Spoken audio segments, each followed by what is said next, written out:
Kerajaan Permata, negeri yang tanahnya subur dan tambangnya menghasilkan batu mulia paling berkilau di seluruh penjuru dunia, hiduplah Putri Naya. Sebagai putri tunggal Raja Kencana yang bijaksana dan Ratu Jelita yang anggun, hidup Naya adalah impian banyak orang. Istana megah dengan ratusan pelayan, gaun-gaun sutra terindah, perhiasan yang menyilaukan mata, dan segala kemudahan ada dalam jangkauannya. Namun, di balik senyum manis dan sikap santunnya, hati Putri Naya menyimpan sebuah kerinduan yang tak bisa dipenuhi oleh emas permata.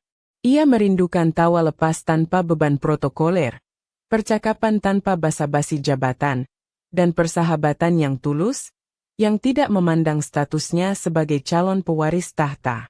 Naya sering menghabiskan waktu di perpustakaan istana, membaca kisah-kisah tentang pahlawan dari rakyat biasa atau petualangan di desa-desa kecil. Ia membayangkan bagaimana rasanya menjadi gadis biasa, bersekolah, berteman, dan dinilai berdasarkan siapa dirinya, bukan siapa ayahnya. Ketika ia mendengar tentang Akademi Bangsawan Adhiluhung, sebuah institusi pendidikan paling bergengsi yang mengumpulkan putra-putri ningrat dari berbagai kerajaan, sebuah ide nekat muncul di benaknya. Ia tidak tertarik pada kemegahan atau status yang ditawarkan akademi itu, melainkan pada kesempatan untuk berbaur, untuk sesaat saja, menjadi seseorang yang lain. Dengan hati berdebar, Naya menghadap kedua orang tuanya. Ia mengutarakan keinginannya untuk menimba ilmu di Akademi Adhiluhung, namun dengan satu permohonan yang tak biasa. Ayahanda, ibunda, ujarnya lembut namun tegas, izinkan Ananda bersekolah di sana, tetapi jangan biarkan siapapun tahu bahwa Ananda adalah putri kerajaan Permata. Biarkan Ananda mendaftar sebagai Naya, putri seorang bangsawan kecil dari wilayah perbatasan yang jauh, lembah sunyi. Ananda ingin tahu bagaimana rasanya berteman dan belajar tanpa bayang-bayang mahkota. Raja Kencana dan Ratu Jelita saling berpandangan. Mereka memahami kesepian yang kadang dirasakan putri mereka di tengah kemegahan istana. Meskipun khawatir akan keselamatan dan kenyamanan Naya, mereka melihat tekad kuat di mata putrinya. Setelah berdiskusi panjang dan memastikan beberapa pengawal rahasia akan mengawasi dari jauh tanpa diketahui Naya, mereka pun menyetujui rencana unik putri kesayangan mereka itu. Mereka percaya, pengalaman ini akan menjadi pelajaran berharga bagi Naya sebelum ia memimpin kerajaan Permata kelak. Hari keberangkatan Naya tiba. Berbeda dengan calon siswa lain yang diantar dengan kereta kencana berhias lambang keluarga dan iring-iringan pengawal, Naya hanya diantar oleh seorang kusir setia dalam kereta sederhana tanpa lambang apapun hingga gerbang terluar wilayah akademi. Ia turun dengan sebuah koper kulit biasa, mengenakan gaun katun sederhana berwarna biru langit. Rambutnya diikat rapi tanpa hiasan permata. Hatinya berdegup kencang saat menatap gerbang Akademi Adhiluhung yang menjulang megah, terbuat dari marmer putih dengan ukiran emas yang rumit. Ini adalah langkah pertamanya menuju kehidupan biasa yang ia impikan. Memasuki halaman akademi, Naya merasa seperti ikan kecil di lautan luas. Para siswa lain berlalu lalang dengan langkah angkuh, mengenakan pakaian dari sutra dan beludru terbaik, diiringi dayang atau ajudan pribadi. Bisik-bisik dan tawa kecil terdengar saat beberapa pasang mata melirik ke arahnya, menilai penampilannya yang kontras. Naya mencoba mengabaikannya, mengingatkan dirinya akan tujuannya.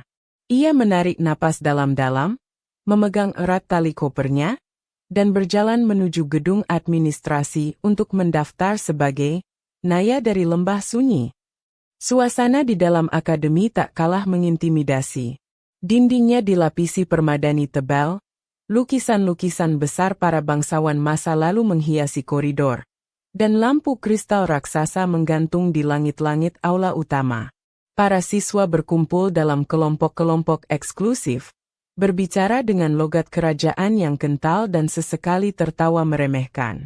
Naya merasa sedikit terasing, Namun ia berusaha tersenyum ramah kepada siapa saja yang berpapasan dengannya, meskipun seringkali hanya dibalas dengan tatapan dingin atau diabaikan sama sekali.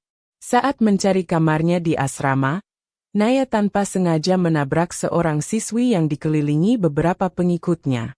Siswi itu, dengan gaun merah menyala dan tiara kecil di rambut pirangnya, menatap Naya dari atas ke bawah dengan pandangan mencemooh. "Hati-hati kalau jalan, gadis desa," bentaknya ketus. "Jangan sampai pakaian kumuhmu mengotori lantai akademi ini." Itu adalah perkenalan pertamanya dengan Putri Clarissa dari Kadipaten Angin, siswi paling berpengaruh dan ditakuti di akademi. Naya hanya bisa meminta maaf pelan dan segera berlalu, merasakan pipinya memanas karena malu dan sedikit marah. Awal kehidupannya di akademi ternyata tidak semudah yang ia bayangkan. Hari-hari pertama Naya di Akademi Adhiluhung diwarnai dengan serangkaian perlakuan tidak menyenangkan, terutama dari kelompok Putri Clarissa. Karena Naya berasal dari lembah sunyi yang tak pernah mereka dengar, dan penampilannya jauh dari kesan mewah, ia dianggap sebagai sasaran empuk untuk perundungan. Mereka memberinya julukan Putri Ilalang, atau gadis lembah, menyindir pilihan pakaiannya yang sederhana, dan seringkali sengaja mengucilkannya dari percakapan atau kegiatan kelompok. Di ruang makan, saat Naya duduk sendirian, ia bisa mendengar bisik-bisik dan tawa tertahan dari meja Clarissa. Di kelas, ketika ia mencoba menjawab pertanyaan guru, seringkali ada komentar sinis yang menyela. Pernah suatu kali, buku catatannya, tidak sengaja, tersenggol hingga jatuh ke lantai koridor yang basah oleh salah satu pengikut Clarissa. Mereka hanya tertawa dan berlalu pergi, meninggalkan Naya memunguti lembaran-lembaran bukunya yang basah dan kotor dengan perasaan campur aduk antara sedih dan marah. Meskipun perlakuan itu menyakitkan, Naya berusaha untuk tidak menunjukkannya.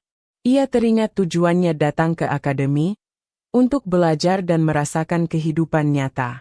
Ia menghabiskan lebih banyak waktu di perpustakaan, tenggelam dalam buku-buku sejarah dan sastra, atau berjalan-jalan sendirian di taman akademi yang luas, menikmati ketenangan alam.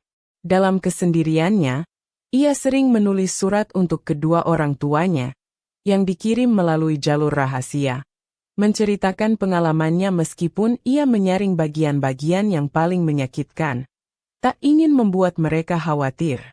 Keteguhan hati Naya diuji setiap hari. Ada saat-saat ia merasa ingin menyerah, mengadukan perlakuan Clarissa kepada kepala akademi, atau bahkan kembali ke istananya yang nyaman. Namun, ia selalu berhasil menguatkan dirinya.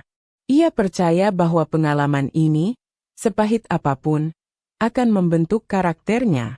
Ia belajar untuk menjadi lebih kuat, lebih mandiri, dan lebih menghargai ketulusan di atas segalanya. Ia bertekad untuk membuktikan bahwa nilai seseorang tidak ditentukan oleh asal-usul atau penampilan luarnya.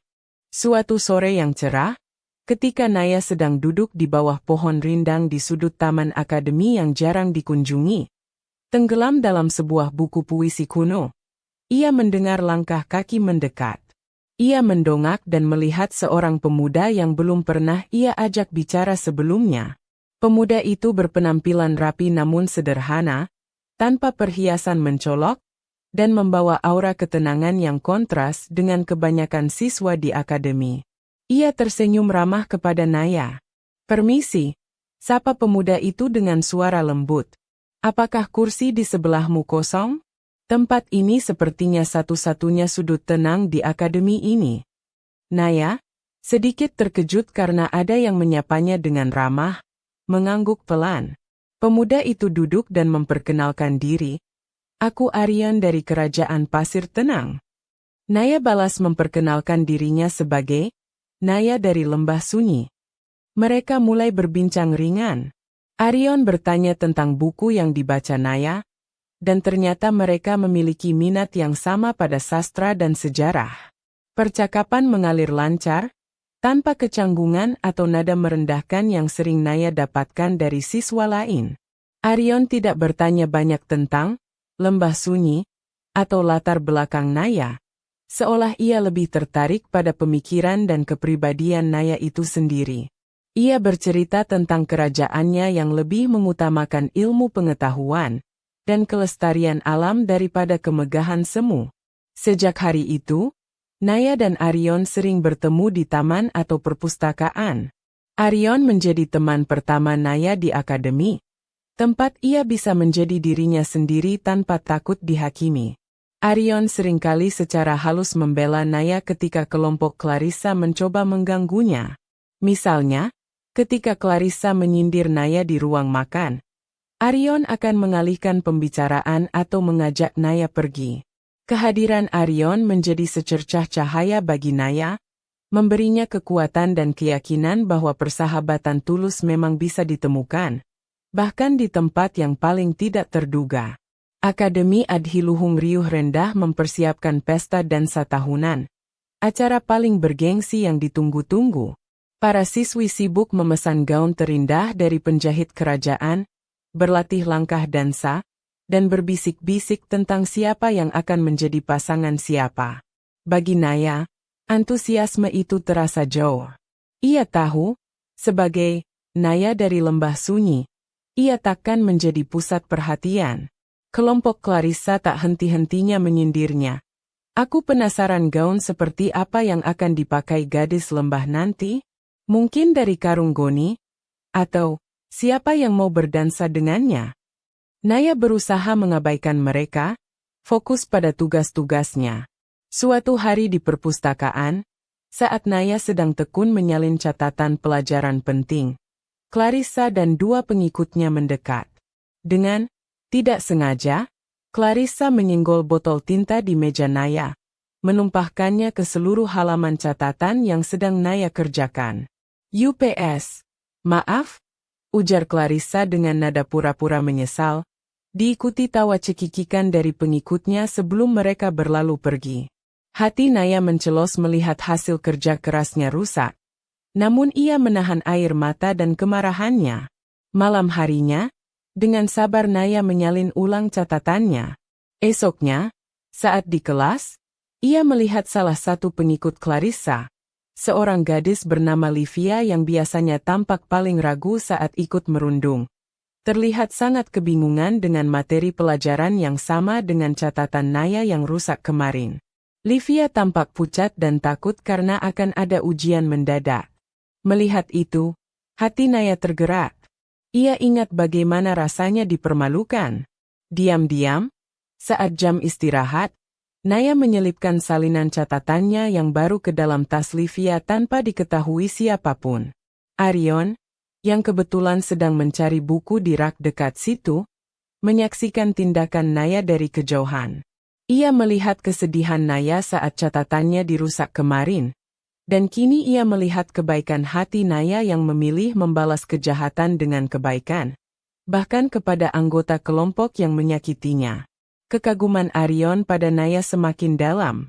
Ia semakin yakin bahwa di balik penampilan sederhana itu, tersimpan hati yang luar biasa mulia. Insiden ini, meskipun kecil, memperkuat ikatan persahabatan mereka dan menanamkan benih kekaguman yang lebih dalam di hati Arion. Pekan Kunjungan Kerajaan adalah acara tahunan di mana Akademi Adhiluhung membuka pintunya bagi para pemimpin kerajaan untuk meninjau fasilitas dan perkembangan putra-putri mereka.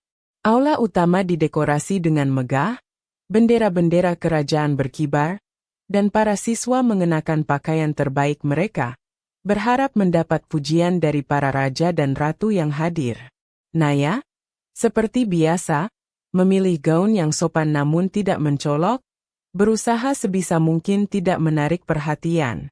Ia berdiri di sudut aula bersama Arion, mengamati keramaian.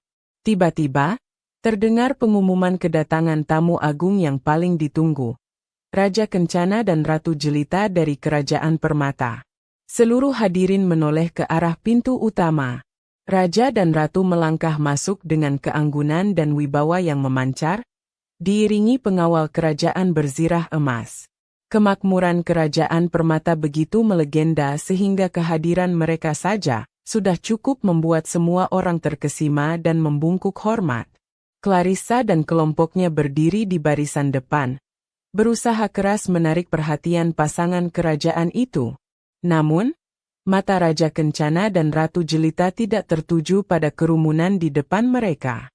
Pandangan mereka menyapu aula, mencari satu sosok. Lalu, mata Ratu Jelita berbinar saat menemukan Naya di sudut ruangan. Tanpa memedulikan tatapan heran para bangsawan lain, Ratu Jelita berjalan cepat menghampiri Naya, diikuti oleh Raja Kencana. "Naya, putriku tersayang," seru Ratu Jelita dengan suara penuh kelegaan dan kerinduan, langsung memeluk Naya erat. Raja Kencana tersenyum hangat, meletakkan tangannya di bahu Naya. "Kami sangat merindukanmu, Nak. Bagaimana keadaanmu di sini?" Seketika, aula menjadi hening. Semua mata tertuju pada Naya, gadis sederhana dari Lembah Sunyi, yang kini berada dalam pelukan Ratu Kerajaan Permata dan disebut "Putriku" oleh Raja Kencana. Wajah Clarissa dan pengikutnya berubah pucat pasi seperti kertas. Arion, yang berdiri di samping Naya, hanya tersenyum tipis, seolah ia sudah menduga hal ini sejak lama. Rahasia terbesar Putri Naya telah terbongkar dengan cara yang paling dramatis dan tak terduga di hadapan seluruh akademi. Dampak dari pengungkapan identitas Naya begitu dahsyat. Aula yang tadinya hening kini dipenuhi bisik-bisik kaget dan tatapan tak percaya. Clarissa berdiri membeku, wajahnya memerah karena malu sekaligus pucat karena takut. Gadis yang selama berbulan-bulan ia ejek, ia rendahkan, dan ia anggap tak berharga, ternyata adalah putri mahkota dari kerajaan terkaya dan terkuat. Bayangan akan semua perlakuan buruknya melintas di benaknya. Ejekan, tumpahan tinta, pengucilan. Ia merasa perutnya mulas karena penyesalan dan ketakutan akan murka Raja Kencana. Setelah Raja dan Ratu berbincang sejenak dengan Naya dan Kepala Akademi, yang juga tampak terkejut namun berusaha tenang, suasana perlahan kembali normal, meskipun ketegangan masih terasa. Clarissa, didorong oleh rasa bersalah yang mendalam dan mungkin sedikit rasa takut, memberanikan diri. Ia mendekati Naya yang sedang berbicara dengan Arion. Pengikutnya yang lain hanya bisa menunduk di belakang, tak berani menatap Naya. "Putri, Putri Naya," suara Clarissa bergetar. Ia membungkuk dalam-dalam. Kami mohon maaf yang sebesar-besarnya atas semua perlakuan kami selama ini. Kami sungguh tidak tahu, tapi itu bukan alasan. Kami telah bersikap sangat buruk dan tidak pantas. Kami dibutakan oleh kesombongan dan prasangka. Mohon maafkan kami, Putri." Air mata mulai menggenang di mata Clarissa. Kali ini bukan air mata kesombongan, melainkan penyesalan yang tulus. Livia, gadis yang pernah dibantu Naya, juga ikut membungkuk dalam-dalam. Naya menatap Clarissa dan teman-temannya. Hatinya masih menyimpan sedikit luka akibat perlakuan mereka. Namun ia juga melihat ketulusan di mata Clarissa yang kini basah. Ia teringat tujuannya datang ke akademi, untuk belajar tentang kehidupan dan manusia. "Aku menerima permintaan maafmu, Clarissa," jawab Naya dengan tenang namun tegas. "Apa yang kalian lakukan memang salah, dan aku harap ini menjadi pelajaran berharga bagi kalian untuk tidak pernah lagi menilai seseorang hanya dari penampilan atau asal-usulnya. Perlakukanlah semua orang dengan hormat." Arion mengangguk setuju di samping Naya. Tatapannya meyakinkan Naya atas keputusannya. Setelah hari pengungkapan yang menggemparkan itu, dinamika di Akademi Adhiluhung berubah drastis. Tak ada lagi yang berani meremehkan Naya. Justru, banyak yang mencoba mendekatinya, mencari muka atau sekadar penasaran. Namun, Naya tetaplah Naya. Ia bersikap ramah kepada semua orang, tetapi tidak lantas melupakan siapa dirinya dan nilai-nilai yang ia pegang. Ia tetap rendah hati, fokus pada studinya, dan menjaga jarak dari mereka yang mendekat hanya karena statusnya. Clarissa dan kelompoknya, setelah dimaafkan, tampak benar-benar berubah, menjadi lebih sopan dan tidak lagi bersikap angkuh. Persahabatan Naya dengan Pangeran Arion semakin erat. Terungkapnya identitas Naya tidak mengubah apapun di antara mereka, justru semakin memperkuat ikatan mereka. Arion mengaku bahwa ia sudah lama menduga Naya bukanlah gadis biasa karena kecerdasan dan keanggunan alaminya. Namun ia mencintai Naya karena kepribadiannya, bukan karena gelarnya. Naya pun menyadari bahwa perasaannya pada Arion lebih dari sekadar persahabatan. Kesederhanaan, kebijaksanaan, dan ketulusan hati Arion telah memikatnya. Waktu berlalu, Naya dan Arion lulus dari Akademi Adhiluhung dengan predikat terbaik. Mereka kembali ke kerajaan masing-masing. Namun hubungan mereka terus berlanjut melalui surat dan kunjungan kerajaan. Akhirnya, Pangeran Arion, dengan restu Raja Kencana dan Ratu Jelita, melamar Putri Naya. Pernikahan mereka menjadi peristiwa besar yang dirayakan oleh kedua kerajaan.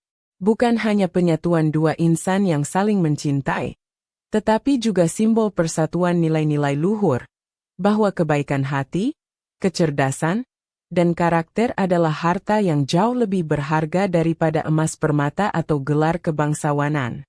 Putri Naya, yang pernah menyamar demi mencari ketulusan, akhirnya menemukannya dalam diri Pangeran Arion.